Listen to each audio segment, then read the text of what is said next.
How do I?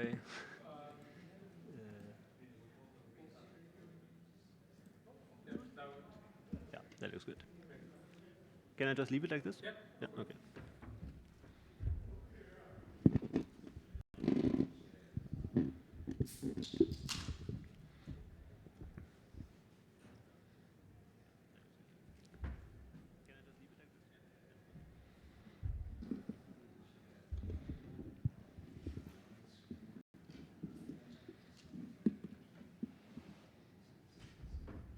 And is it possible for me to use one of these?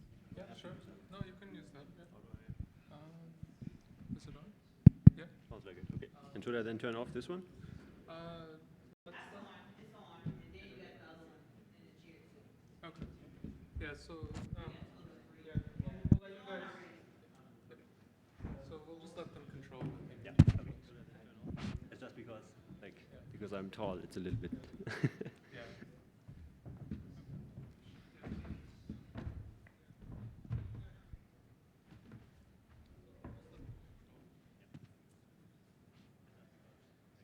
Because I'm tall, it's a little bit.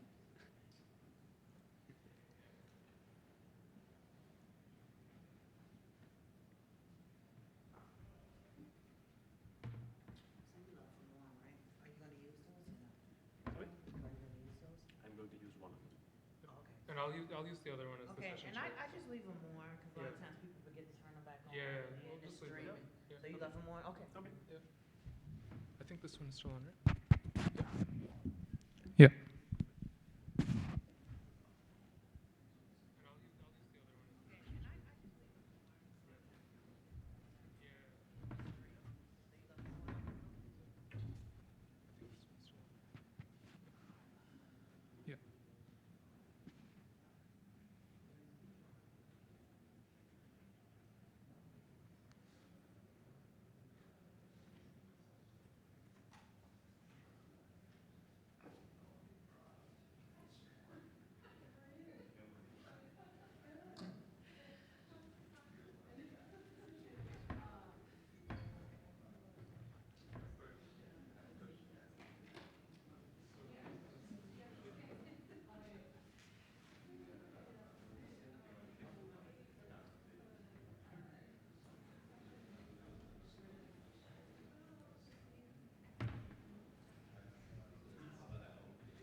So, we're gonna quickly just download a new version of the slides. Okay. So just, I think, and Chris escape and then get out of this. Okay.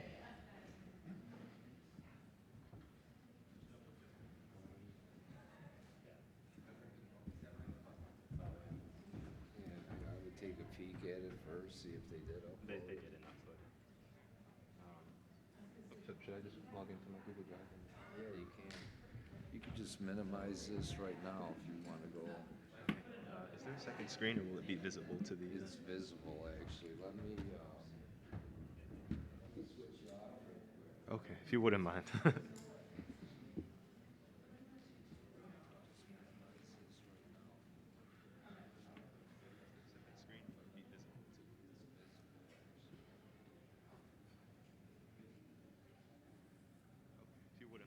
Thank you.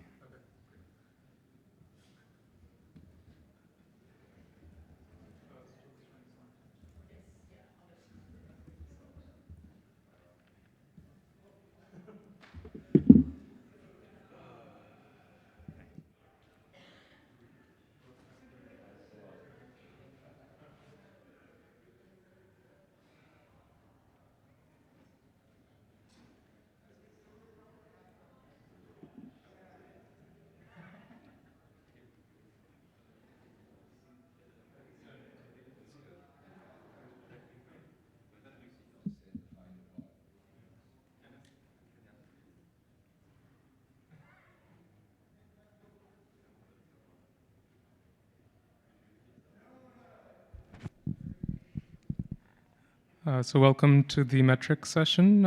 So we'll just let people settle in for a couple minutes and then we'll get going, okay? Okay,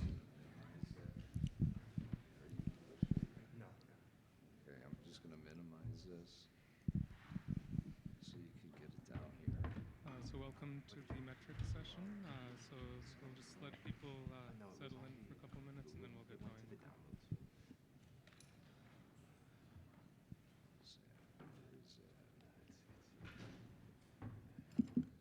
You might want to put a copy. Just pull it out to here. Okay, it's in there, you're good. So we could just close this and you reopen it and come back up here. it's open the same way the rest of them are. It's all good. Okay, but he needs to get his. I get it.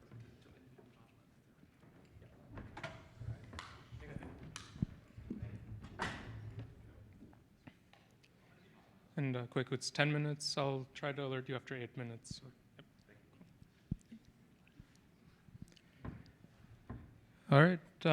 So I think we're all set to get going with the metrics session. My name is Kushvarshni. I'm from IBM Research, and I'll be the session chair.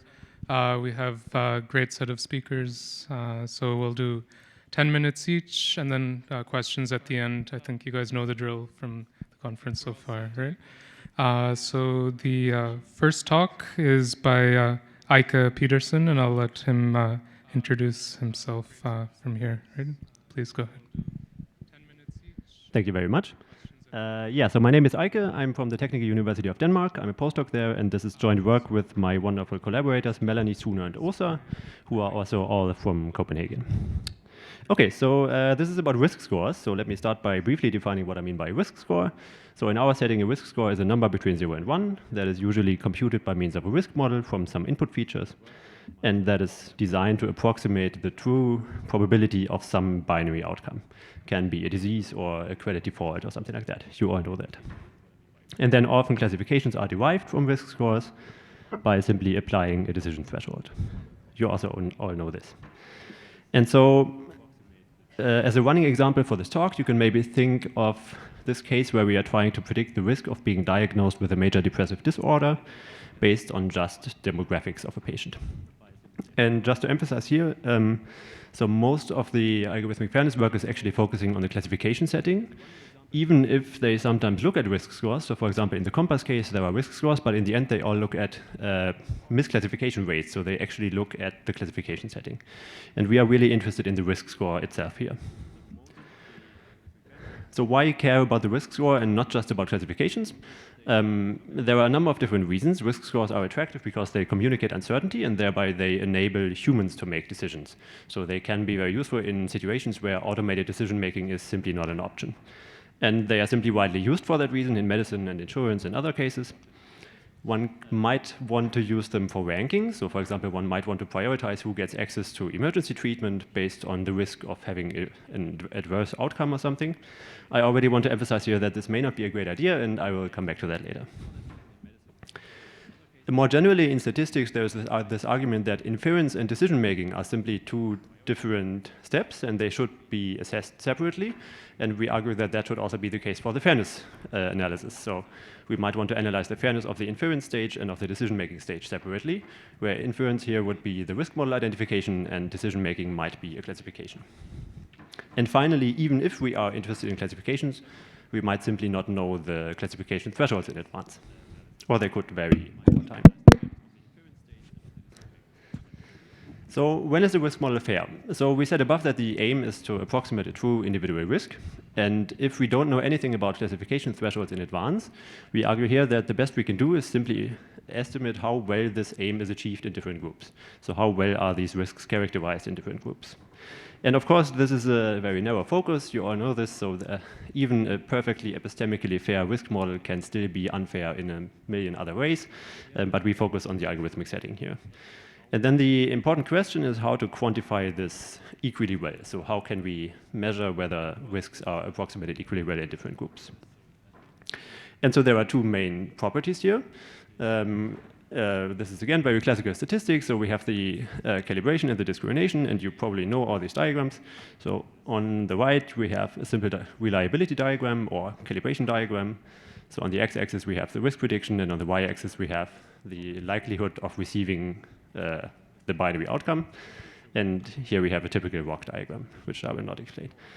And one point I just want to make here very briefly is that these are actually completely orthogonal properties. So this is one extreme case where we have a model that always predicts 0.49 if the outcome is actually negative and 0.51 if the outcome is actually positive. And so that model is perfectly discriminative and not at all calibrated. Because we predict 0.49, but actually none of them have the outcome, and we predict 0.51, but actually all of them have the outcome.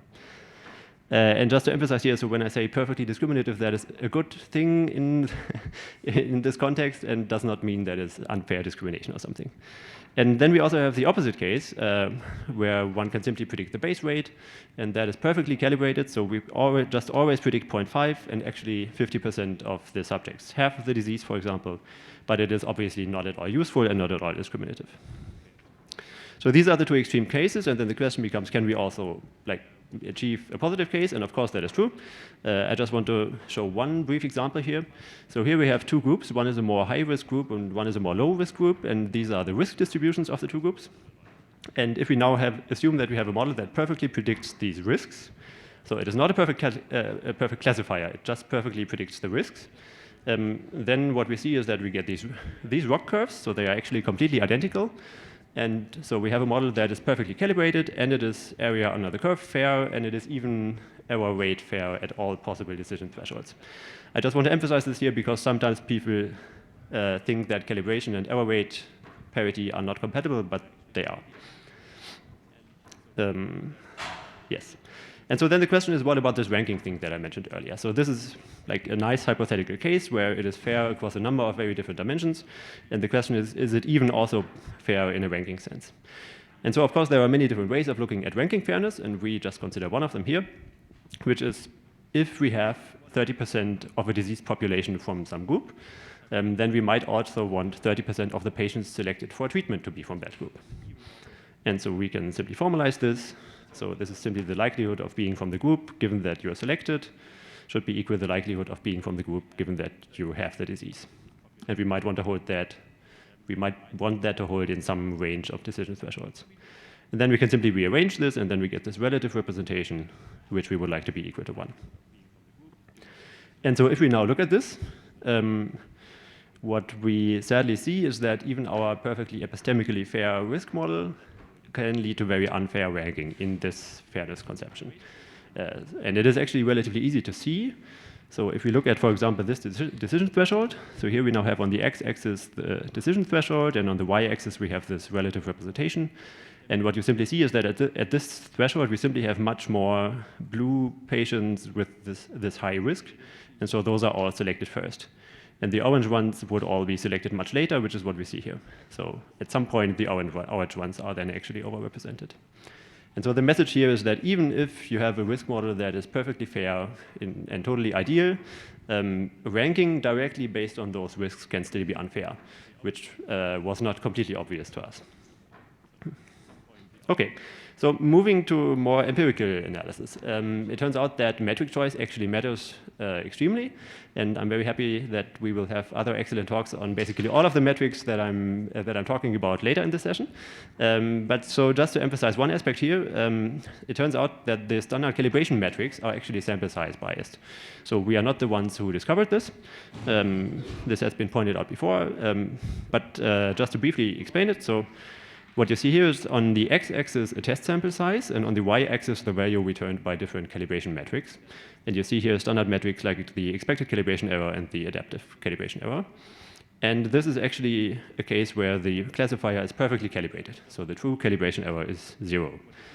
And what we see is that, first of all, these standard metrics are clearly biased, so they clearly do not return 0 as they should. And maybe even more importantly, that bias depends on the sample size.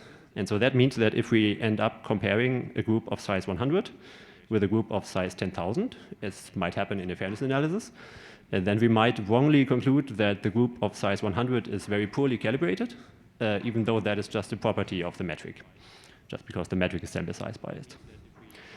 And so you see here this interesting metric by Kumar et al., who use a debiased calibration error metric.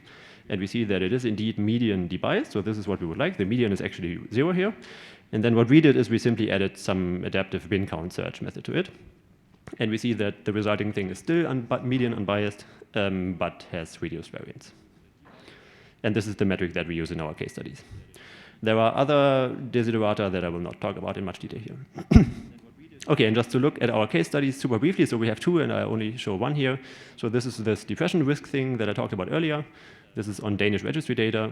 We see that all groups are reasonably well calibrated, but once we look at discriminative ability, some groups are much better modeled than others. So in the green group, the model is much better at capturing the true risks. And this then shows up in the relative representation.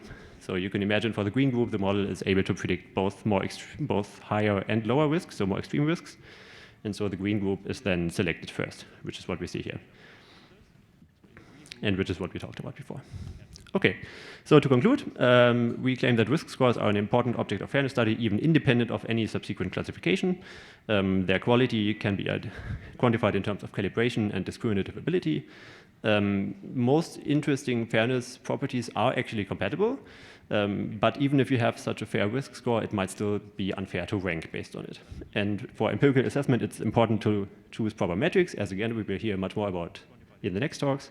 But one point that we emphasize here is this sample size bias that one should be aware of.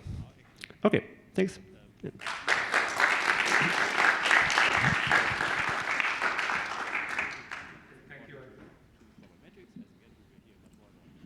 All right, so our next speaker is Konstantin Kufner. Which one you want? You can use either, whatever you prefer. Great. All right, thank you. Okay, hi. Everybody hears me? Good. So I'm Konstantin. I'm at IST Austria, and this is joint work with my PI Tom Hensinger and Kaushik.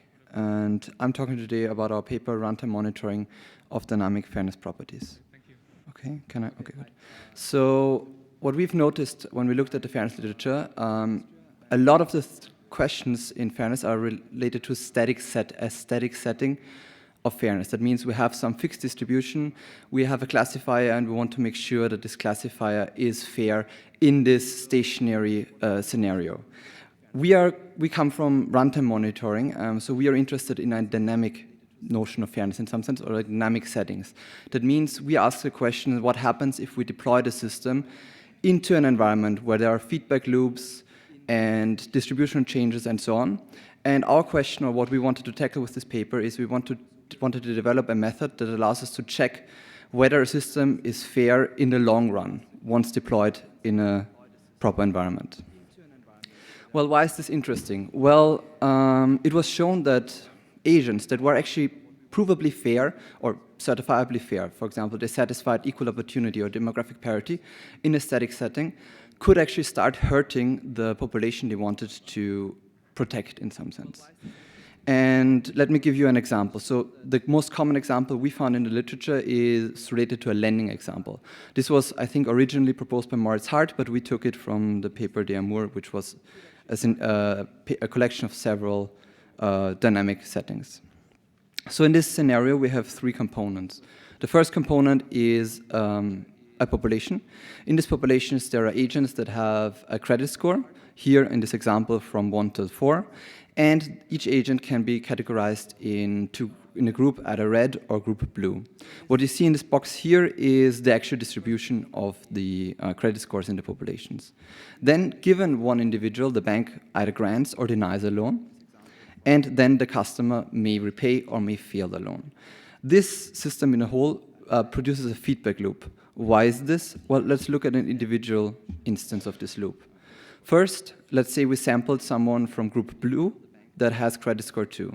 Assume that the bank grants the loan, and assume that the person fails to repay the loan. Now, we know that if somebody fails to repay the loan, the credit score will decrease. That means the underlying distribution will shift. In this case, the credit score decreases by 1, meaning the overall average credit score decreases from 2.8 to 2.7 of this particular group. So over time, those small changes may actually lead to a big disparity in the average credit score of the population. And what we wanted to do is we wanted to find a method to detect when this is happening.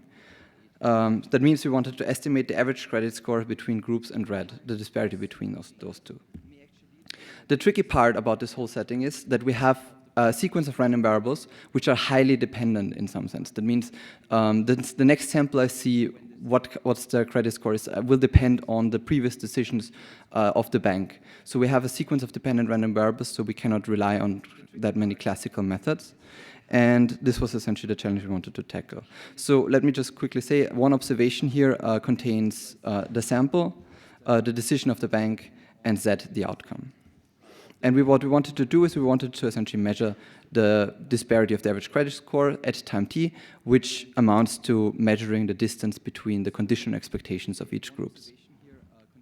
So yeah, and the goal, to repeat this again, is to design a program that watches the system, maybe for a long time, and computes confidence intervals that allows essentially to capture the changing true value of the property phi with some probability. So this was the example. Now let's briefly talk about the systems we were looking into in general. So again, it's this kind of feedback system where we have our sample, we have a decision, and we have an outcome. And we require of the system that the conditional expectation at time xt plus 1, conditioned on all the things that happened in the past, equals the conditional expectation of xt conditional on everything that happened before, plus some change function, some delta that is computed based on the observations. So our program assumes to have access to this function, and this function is not a big assumption. For example, if you think about the lending example, here we can see that the shift, so this function would be just the shift in the average credit score, in the credit score of the person. Okay, so the formal monitoring problem would be the following. So we are here again wanting to measure the disparity between two conditional expectations. However, in this case, we apply a function on top of the sample as well. And for technical reasons, we assume it to be either convex or to be some form of arithmetic expression. And if this is satisfied and if the property is this form, our monitor works and we can solve this general statement where we can say, okay, a monitor of M that given an maybe dependent conditional observation sequence is able to bound the changing true value of the property. Okay, I just quickly want to go into the very simple algorithm. Here, what we do is we just estimate the conditional expected value of each group G.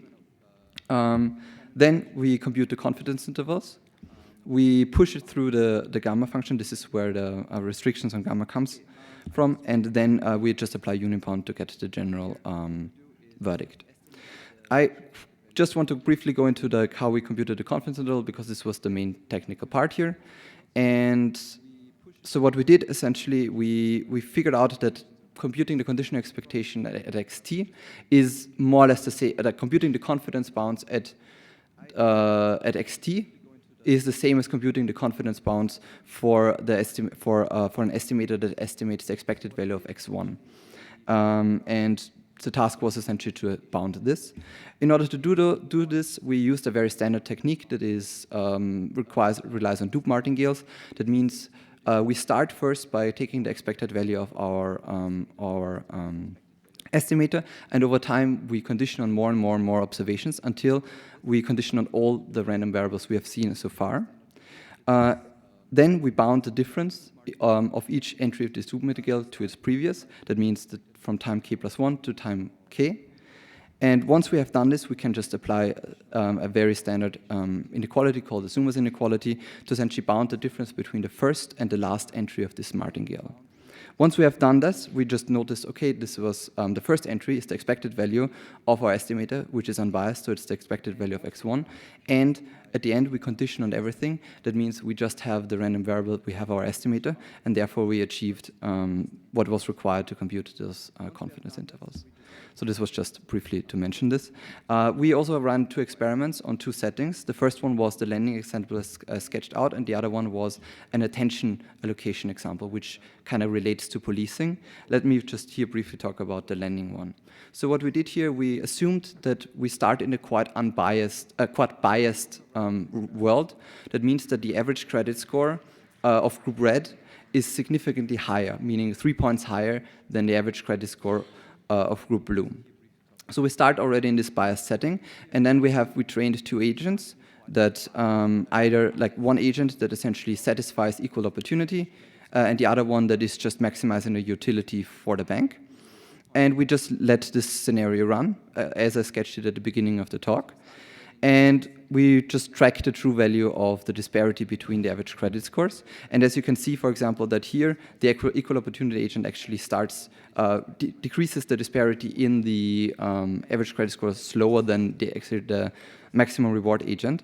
But what is actually here to see is that the shaded area here, which is the output of our monitor, the intervals computed, nicely capture the true value of the property.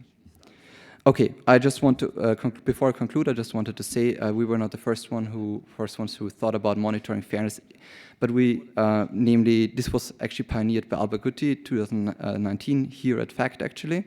However, they considered more of again, just a static setting, meaning they have a fixed distribution, they have a program, they want to check whether it's fair during runtime. So we try to extend this into a little bit more general setting, allowing for a Markov chain assumption. But this work here is the first one where we try to actually capture a dynamic system and allow to give verdicts in a dynamic system.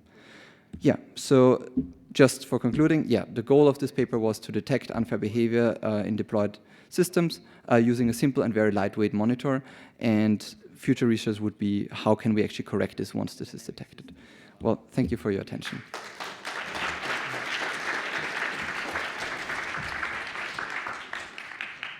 Great. So our next talk is by Kweku Kwegiragre. So I'll let him get set up and then we can get going.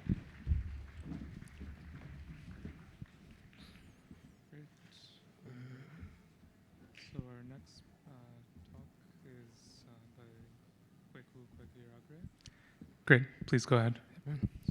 Hi, everyone. My name is Kweku Kwegiragre. I'm a 4th-year PhD student, and today we'll be talking about the misuse of AUC, what high-impact risk assessment gets wrong. I'm also really happy to share that this is joint work between Brown and the ACLU. So a little bit of background. We'll start out by outlining sort of a common risk assessment scenario. And so we have a series of kind of yes or no decisions, positive, negative, whatever terminology you'll apply to it, which are generated by applying a lambda sort of threshold to a risk score. And so this kind of corresponds to our normal supervised learning setting where we get a set of binary outcomes from applying a threshold to a risk score. And so looking at these yes or no decisions, we'll then look for different sorts of versions of the sort of correctness we're looking for. A correctly identified positive, we'll call a true positive. Correctly identified negative, we'll call a true negative, so on and so forth. And so all of these sort of true positive, false negative sort of metrics are threshold specific. We take our risk score, we apply our threshold, and that's where we get each of these numbers. But our risk assessment in and of itself doesn't necessarily deal with a threshold. And so in order to sort of enumerate what all of these metrics could look like over many thresholds, we use a ROC curve, which I'm sure is something people are familiar with. And so the ROC curve just visualizes our true positive and false positive rates across a variety of thresholds. And so the area under the ROC curve sort of takes all of this threshold information. If we take all the thresholds between 0 and 1, take the area under the curve, we have these sort of shaded areas. And so as we've seen already, the one on the left sort of corresponds to a perfect classifier, right, with an AUC of 1. And the red one on the right is our random classifier. And so the AUC kind of, as I'm saying, takes all of this threshold-specific information and averages it out to a single scalar, which is the area under these curves.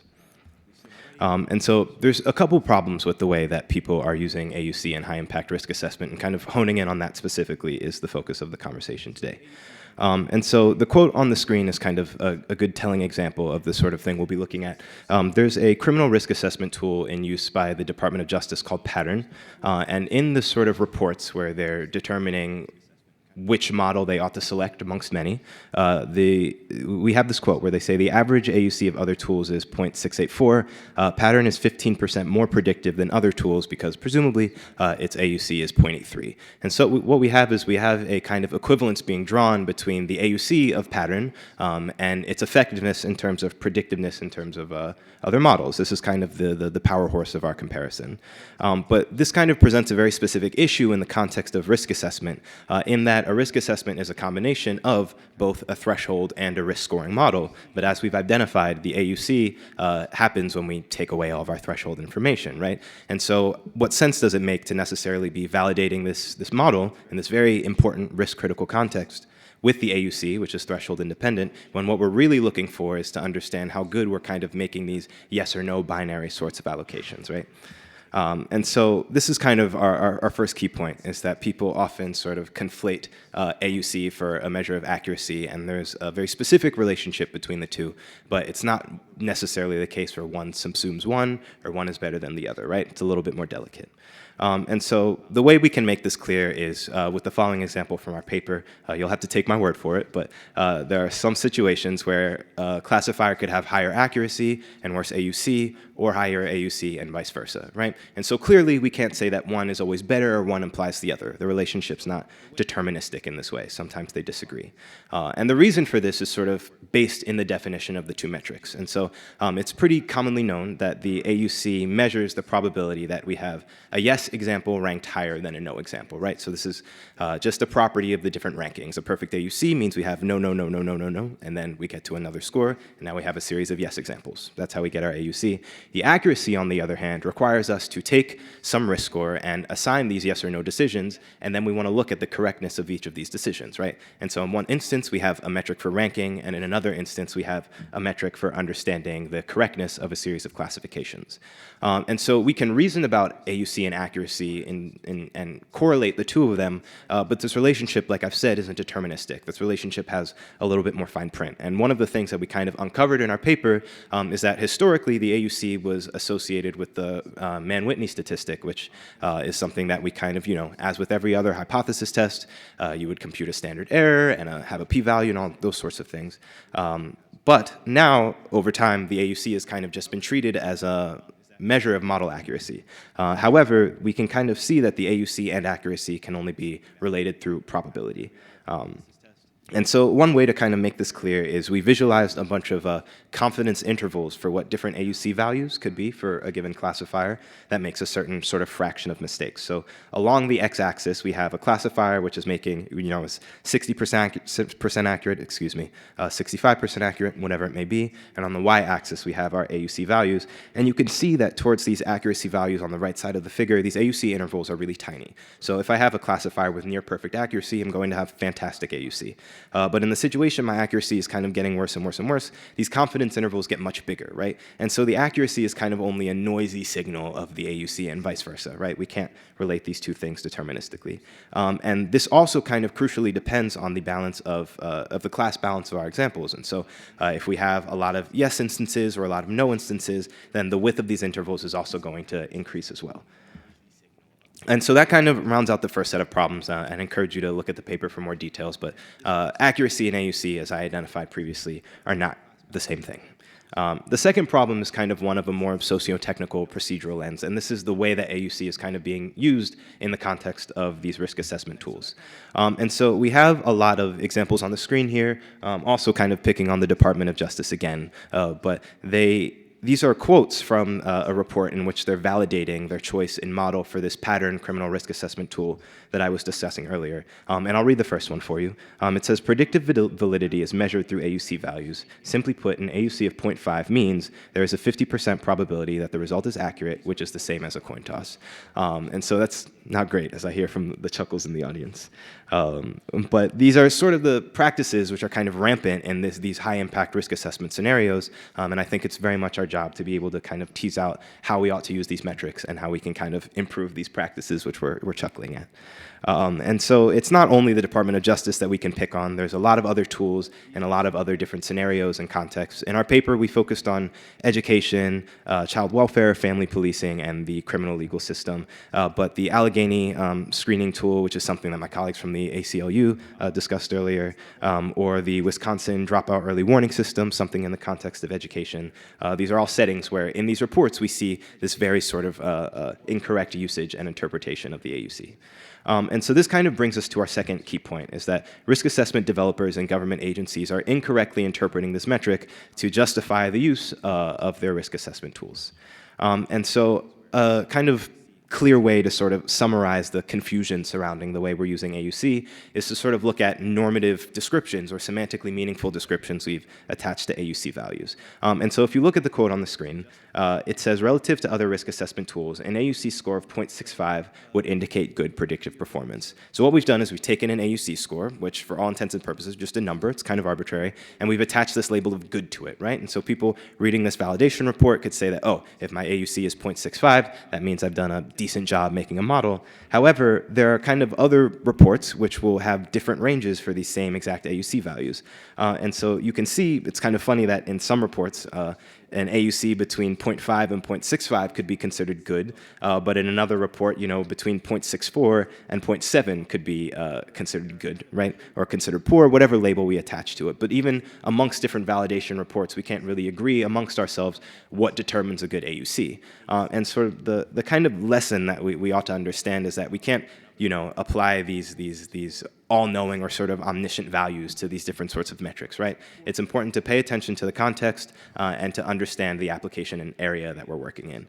The second thing is that, like I mentioned earlier, the AUC averages this threshold information away from our risk assessment tools. And this is a mistake, right? Because we're looking to understand what the value of these binary, very concrete, discrete allocations are. And when we're looking at a risk assessment tool at the score level, we've kind of discarded, we haven't yet introduced this information, right? And then the third thing is that, as a common lesson, which I think we've seen throughout the conference, is that we really can't reduce an entire model or its behavior to really just one metric or one number, right? We have to think very, very importantly about the situation we're acting in and what these numbers mean and where they come from. And so thank you for listening. Here are all of my information if you want to find me. It's my website, my Twitter, and my email. Thank you.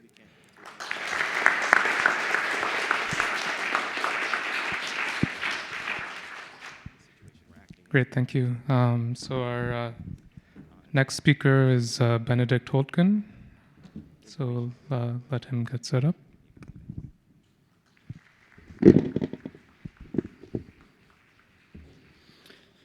All right. Go ahead. Hi, everyone. I'm presenting our paper on the richness of calibration, which is work with my supervisor, Bob Williamson. So we're considering the problem of evaluating probabilistic predictions, which we have seen in two of the earlier talks as well, Eike's and Kweku's, to some extent. And as I think everybody at this conference knows, algorithms increasingly make predictions about people, and examples of risk scores are, for example, for defaulting on a loan or for fraud detection. And the particular difficulty with risk scores or probabilistic predictions, and what I think makes them particularly interesting, is that we can't compare them to a ground truth probability. We don't even know whether there is such a thing as a true probability, which is also why we try to avoid assuming probability distributions, true probability distributions. So first, some notations. So we assume that we have n data points, xi, yi, where xi are input features and yi is a label 0 or 1. And then we have a predictor p hat, which takes an input and predicts a probability between 0% and 100%. And yeah, so what we have to do is kind of compare these predictions against the observed labels that we have. And the first go at this might be this frequentist kind of reasoning, where we say, okay, we have some input and we take look at all the labels for this input, and then our prediction should be the average label for this input. The problem with this is that usually we don't have this much data. So for each input, we don't usually have much data. Sometimes 1, 2 data points, sometimes none. So what do? If we use this kind of calibration reasoning, then we take some group of the input of the data set, so it's like a subset of our data points, and then we define the calibration error as the average prediction minus the average label within this group, which we denote by I here. And there's two ways of writing this, which are obviously equivalent. But the question then is, okay, we now assume that we have some group, some subset of the data set, but how do we choose this? And then in some ways we want to have some data points which are similar in some respects, and there are different ways to do that. A common choice, which probably most of you know, all of you know maybe, is that we take bins of the prediction space.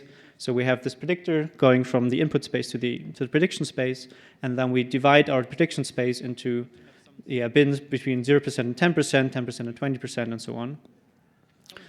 But there's an alternative that we can do. We can partition the input space in contrast. So, for example, for credit risk prediction, we might form groups, one group being black women earning between 50K and 70K, white men earning between 40K and 50K, or groups like that. So we partition our input space.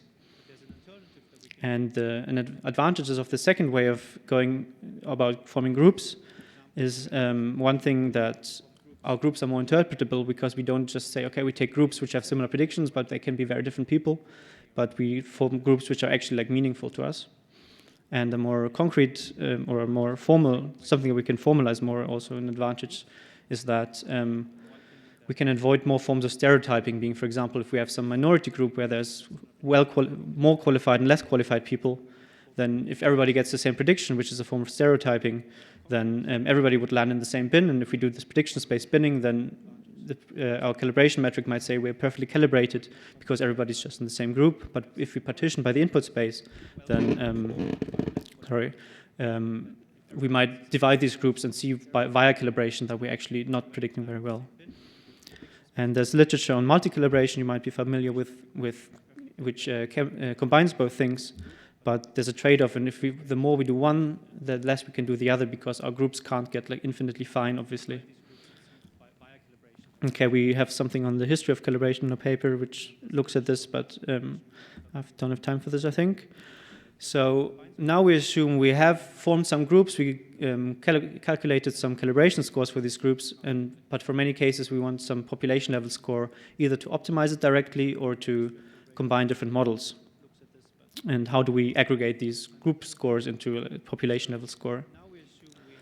A very common thing to do, and very intuitive, is to just take the average out of these things.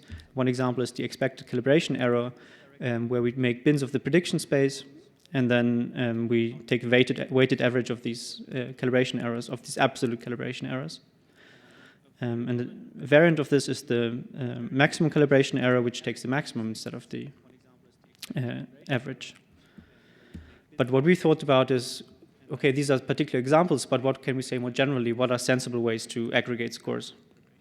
And then we came up with some axiomatization of axioms that we argue for are sensible, which we take from some finance literature, and this literature also shows that these functions form a particular space of functions which are called coherent risk measures, which can be seen as interpolating between the average and the maximum. So in a way, the MCE and the ECE form the extreme cases of sensible aggregation, ways of aggregating, which sheds some more light on these scores, but also helps to make suggest new scores which are these based on these coherent risk measures. Okay, so far I haven't said much about fairness, but in the fairness case, we often, in comparison to the previous slide, for example, we often care about whether we actually overpredict or underpredict. So, for example, in credit risk scores, it's good, if it's the risk of defaulting, then it's bad for people to have a higher score, while it's good for people to have a low score. So we might not look at absolute scores, and we can have positive and negative calibration errors. And another difference to the previous one is that we're not interested in the average or the maximum of calibration errors per group, but in inequalities between groups, which leads us to different axioms. And these axioms actually characterize a group of deviation measures or space of deviation measures, which includes the standard deviation and the maximum difference, which is already used in other areas of fair machine learning. And we also show there's a close connection between this deviation and risk measures. Okay, I'll briefly go back to groups again, because so far we've only looked at partitions. We looked at bins in the prediction space, we looked at partitions of the input space. But we propose also a different way to form groups, which is localized groups. So you can use either k nearest neighbors or kernels, for example, to form groups which are localized at a particular input space. And we show that if we, for once, assume a true probability, then these calibration errors based on these groups can give a consistent estimate of the true calibration error at this point, which is kind of a sanity check. And we also argue that this might give a notion of individual fairness, whereas usually calibration is seen as like a more group fairness measure. All right, to sum up what we've been doing, we looked at how can we evaluate probabilistic predictions in general, and in particular through calibration. And there's a couple of choices which go into these calibration scores, which are often implicit.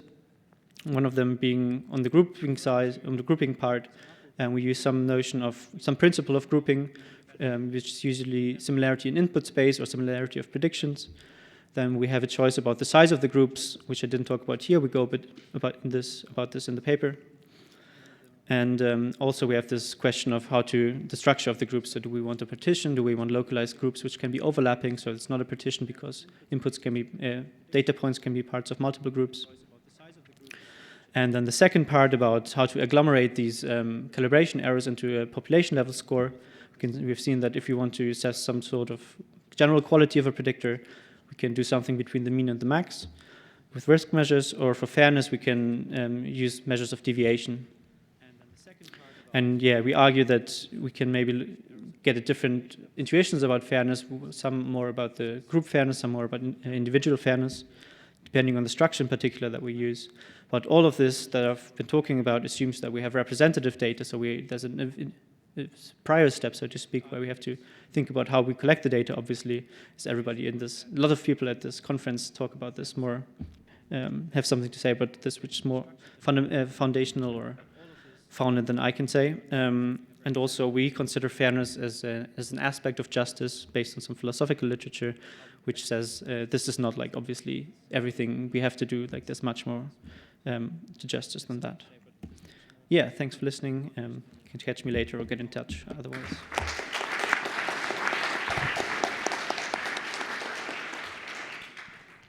Great, thank you. And our final talk of the session will be presented by Joachim Baumann. Yeah, thanks for listening. Oh, sorry.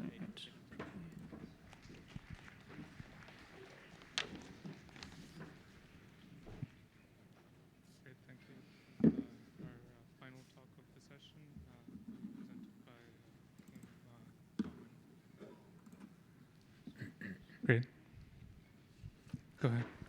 Hi everyone, my name is Joachim Baumann, and today I'm presenting Bias on Demand, a modeling framework that generates synthetic data with bias. Maybe before we get started, I want to emphasize that this is joint work with my collaborators at Intesa San Paolo, one of which is Daniele, who is also here today. Bias and fairness are two buzzwords, but the relation between the two of them is still a bit unclear.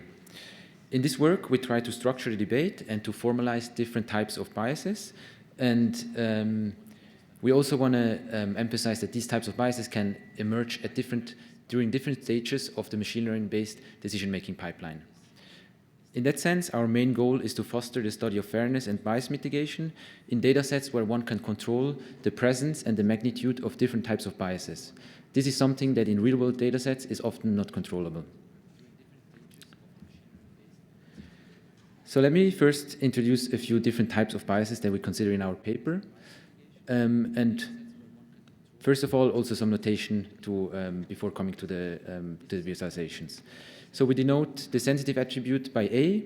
We use R and Q for the relevant attributes that can be used to predict a specific target Y. And then we use P to denote the proxies of those variables. For this short presentation, I'm just going to focus on two types and two classes of types of biases, one of which is from users to data, which are biases that impact the phenomenon that generates the data. And one example of this is a historical bias. So we can think of a historical bias as a situation where a relevant variable is impacted by a sensitive attribute, and this is just our way of schematizing what we mean by a historical bias. So here you can see that there's a relevant attribute R that impacts the target Y. This impact is depicted by the attribute alpha R, and then we have beta of H, which denotes the historical bias. So this means that in this case, the relevant attribute, the relevant feature R, differs across different groups. Obviously, we can also have historical bias on the target. In this case, we denote it by beta H of Y. And also here, we would assume that the distribution across different groups differs for the target. Another class of biases are going from data to algorithm, and these are biases that impact the data collection, but not the phenomenon. One example for this could be a measurement bias, which occurs when a skewed proxy is used by the model instead of the relevant attribute, which is unobservable. So again, let us look at two examples. So we could think of a measurement bias on the feature R.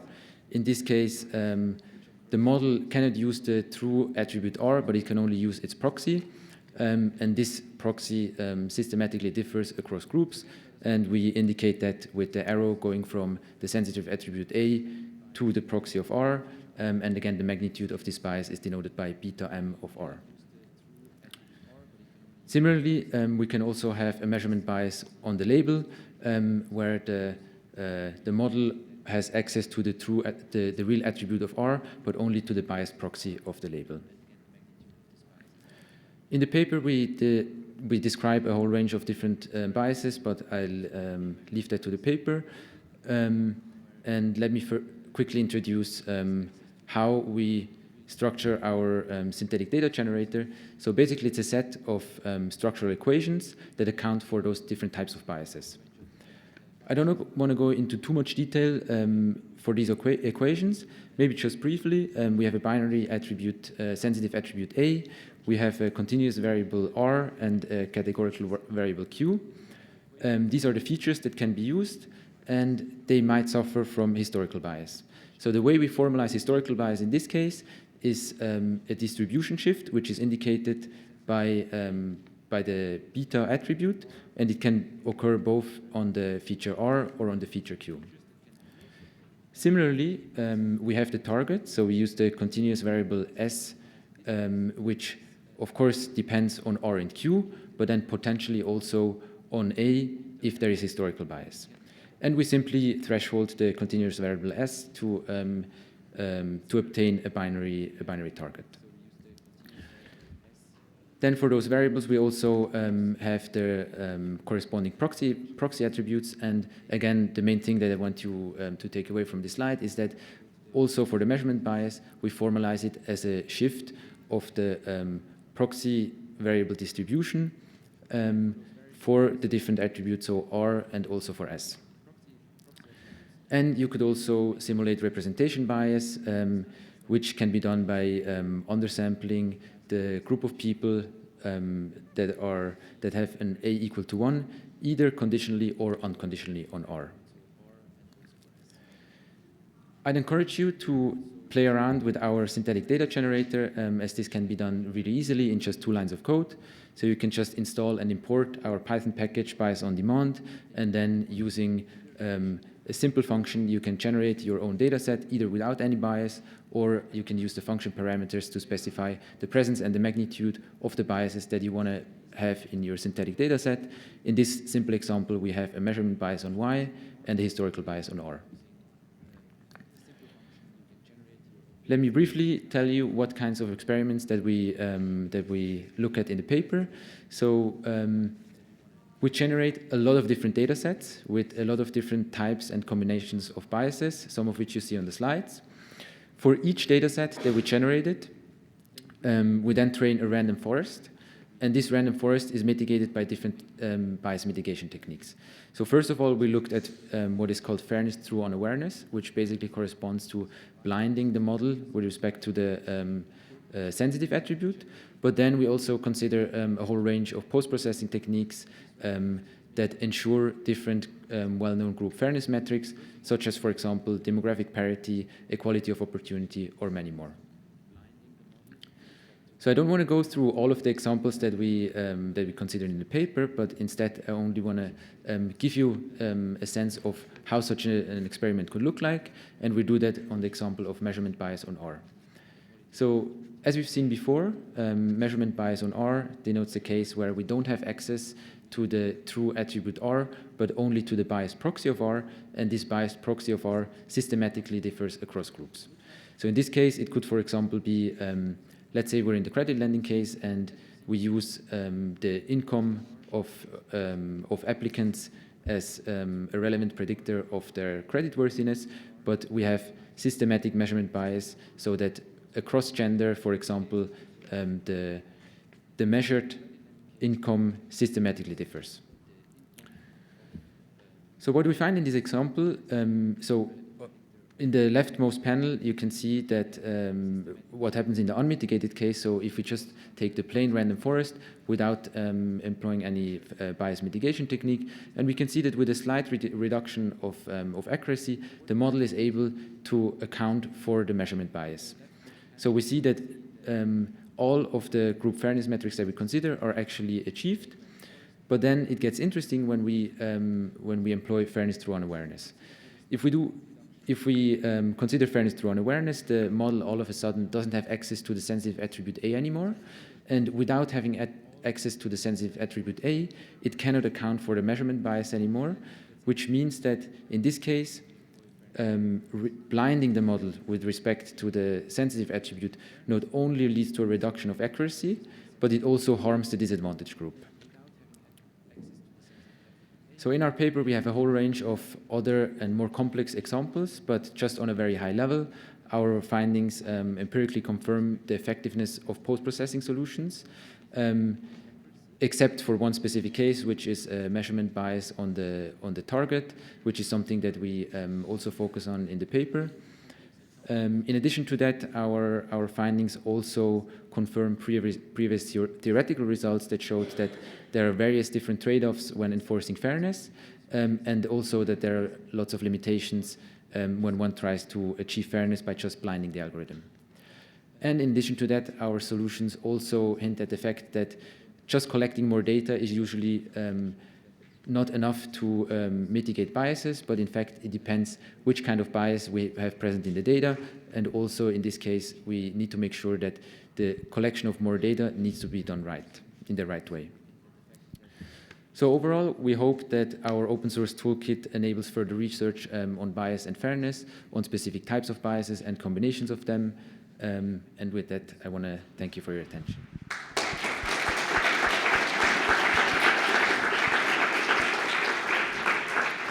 Great, thank you. And Joachim, if you can stay up on stage, and I invite all the other speakers up on stage as well.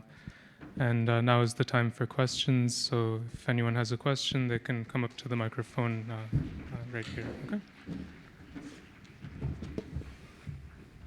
Great, thank you. Joachim, you can stay up on stage. Please. So I'm Christoph Heitz from Zurich University of Applied Sciences. I have a question to Eike. You said you proposed this perfect predictor, and you said then at the end you said, well, this does not lead to fair outcomes. Do you have any, let's say, suggestions of how to proceed in such cases? I mean, now we have seen that, but what do we do with that? Great question, thanks. So yeah, better. So the model was a perfect risk predictor. It was not a perfect classification model. And so the problem arose if one uses the risks for ranking. And so our takeaway here is that you still want a good risk predictor, but then if you want to rank based on that, you will want to apply some fair ranking thing. So you will want to reorder them somehow based on groups, and there's a whole body of literature on fair ranking. And so our suggestion would be to still try to get a good risk model first, but then not use the risks directly for ranking. Instead, do some fairness mitigation thing. Would this mean to apply post-processing methods for mitigation? Yes. Okay, yeah. Thanks. please. I have a question for Benedict. So you propose a new way of measuring fairness, a new metric. I was wondering if you also did some robustness tests, if like your metric could be beat with some certain special techniques, or if it was just if you did some experiments on it, or No experiments. okay. I have a question for Kweku. You'd mentioned you'd seen some conflicts in sort of like normative characterizations of specific like AUC levels. I'm wondering if you've seen similar conflicts in people talking about accuracy, and if not, like maybe why not? Like how those metrics might be interpreted differently by different practitioners. So I think the first thing is that with accuracy, there was kind of a period of time in like the late 90s where accuracy was getting a really bad reputation because of its issue with class balance. You know, if you have only one positive instance and then a bunch of negative instances, if you say everything's a no, everything's a negative, you get accuracy, you get 99% accuracy, right? And so for that reason, I think it's really hard to do sort of apples to apples comparisons with accuracy, which is why during that same time, people kind of moved to use AUC. So to answer your question directly, I haven't seen sort of these normative conflicting ranges about accuracy, but I do think that part of like the sort of standard practice now is that people are looking at sort of group-wise metrics of accuracy, equal opportunity, whatever it may be, you know. So did that answer your question? Cool. I think there's a question from Hopin as well. Yeah, there's a question from Hopin, and it says, it's for Joachim, and it's, is it possible to create synthetic data that is comparable to real-world data with additional or less bias using your work? Sorry, could you repeat the last part? With additional or? With additional or less bias using your work? So I think our synthetic data generator is developed in a way in which it's easy to extend it. So in that sense, the way we formalize the different types of biases is not meant in a way that is realistic for every real-world scenario. Instead, we think that it requires a lot of domain knowledge to be able to generate synthetic data that is comparable to real-world data. And then I think it basically depends on how good the causal model that one has corresponds to reality, and if this is given, I think it should be possible to extend our synthetic data generator to have a comparable data set. So I have a question for the second paper, the dynamic fairness paper. Yeah, so when you're monitoring the fairness in the long run, I wonder if you also have done some, like to observe the fairness accuracy trade-off in the long run and how this trade-off changes in the long run. So I'm curious about that. I see. So we didn't look into the accuracy of the classifier itself. So we were just monitoring fairness. But it's actually a very, very interesting thing because at some point it might be that the classifier, even though it was deployed in the long run, is completely useless at this point in time. So one thing we were thinking about for a future paper is to account for retraining, essentially, to be able to essentially integrate and monitor the fact that, you know, you can retrain the network. Therefore, you know, like this accuracy would, we could assume that accuracy would be stable, but we were not there yet. Okay, thanks. Great. You have 5 questions, 1 for each speaker. That's great. Any other questions? Yep. Yeah, I also have a question for Joachim. So when testing your data set, did you use any end processing techniques, or the post-processing techniques that you used, were they different types of techniques, or like more of, like, did you see a difference in what type you applied, except for just post-processing versus FTU? We didn't investigate any in-processing techniques, so we only looked at FTU and post-processing techniques. So for the post-processing techniques, we based our implementation on theoretical results from the literature. And we also found that for at least for the fairness metrics that we considered, post-processing was almost always able to fully achieve those metrics, except for the case of measurement bias on the label. I think it would be interesting to compare also in-processing and pre-processing techniques, but with the setup that we chose, it was more trying to structure the debate and not give any formal results. So I think if we would want to prove some bounds or something like that, we would also need to maybe use a better classifier, because we just used a very simple random forest.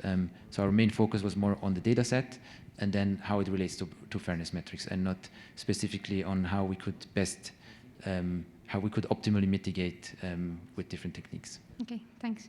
I think maybe part of the question was also, did you have a variety of post-processing techniques, or was it the same one but just with different metrics? So we had a variety of post-processing techniques as they are given in the theoretical literature. So for example, for demographic parity, equality of opportunity, it's known that group-specific thresholds are optimal. But then when we looked at, for example, equalized odds or sufficiency, we needed to add some randomization to that. So basically, we were just, it's different types of post-processing techniques, but we didn't come up with them ourselves. Great, thank you. Any other questions from the audience?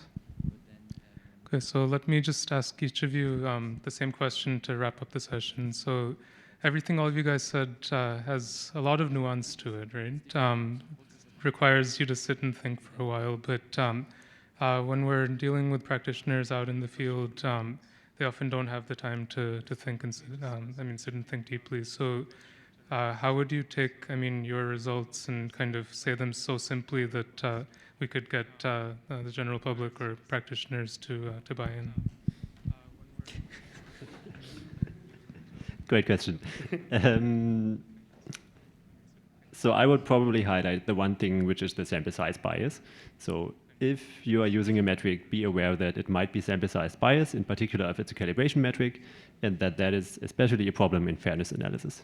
And there are better options available. Was that layperson understandable? Yeah, definitely.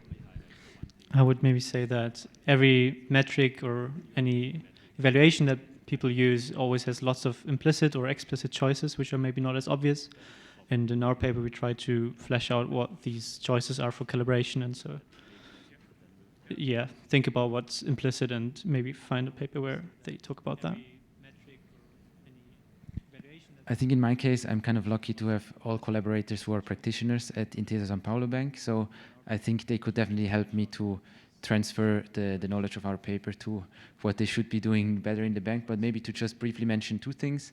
I think we can say that just removing the sensitive attribute and blinding an algorithm is generally not a sufficient solution, and it can even cause harm. And something similar is true for just gathering more data, doesn't always solve the problem.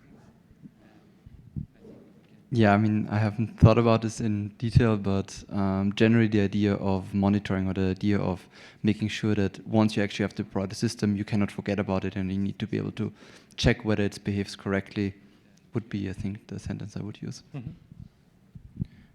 I think I'd encourage them to make more time to think about other metrics they could use. What are they so busy doing? That's my question. That's perfect ending to the session. So let's thank the speakers again.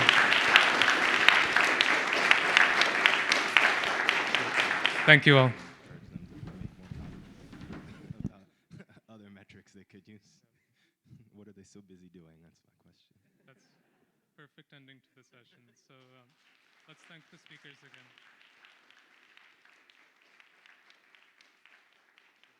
Thank you all.